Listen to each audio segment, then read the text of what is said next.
Mwimbaji wa Mugithi Samido atangazwa kutoroka kazi na huduma ya polisi huku msako ukianza ili aweze kutiwa mbaroni.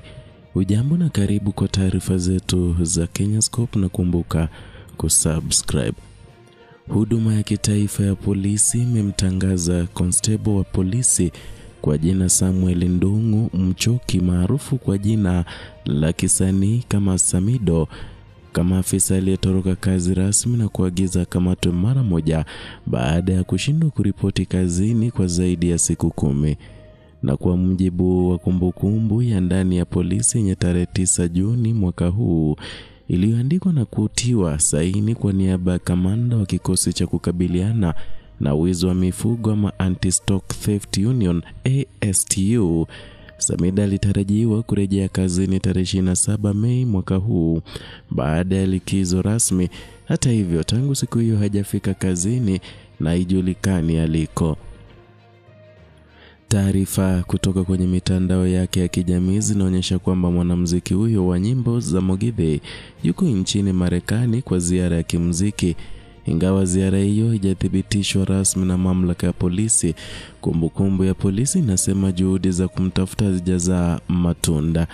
Na katika waraka huu uliotumwa kwa vitengo mbalimbali vya polisi vikiwemo makao makuu ya polisi jijini Nairobi, Samido ametajwa kuwa ametoweka pasipo ruhusa rasmi, alinayokidhi vigezo vya kutoroka kazi kwa mujibu wa taratibu za jeshi la polisi. Na kufuatia kutoweka kwake, mamlaka zimemtangaza rasmi kuwa mtoro kuanzia tarehe 6 Juni mwaka huu.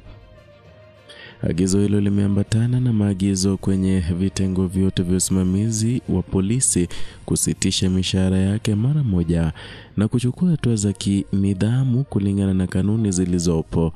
Aidha, jina lake litaorodheshwa katika toleo lijalo la gazeti rasmi la polisi nchini kama afisa aliyetoroka kazi.